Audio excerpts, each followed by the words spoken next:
Again, here we are, MX8 pool cleaner.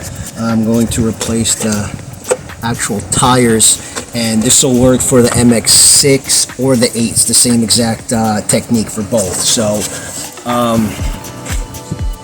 it's from the top, just start working its way out.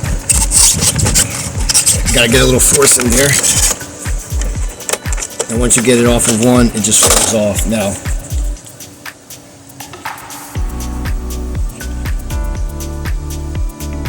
you can see how worn out these tires are compared to how thick the new one is. So sometimes this will start slipping, right?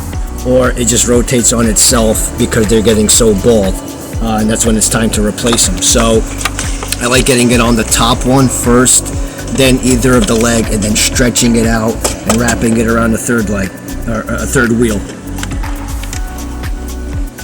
So first one here. I'm going to show you also on the inside. So on the inside, you'll see nice developed tracks, and on the old one, I can't see. They are just shaved down, like completely shaved. There's some cracks on the inside. So let me see if I can get this in here.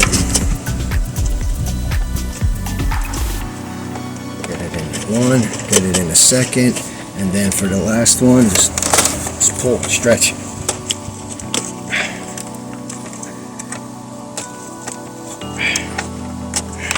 That's it. Pretty simple, right? I took it out of here first and wrapped it, came off, reverse order, putting it on, get it behind here first, then on one of the other wheels, and then wrap it, and it's pretty good. So again, how nice and thick that is compared to this bald thing, like my head. Nice and bald, nice and thick.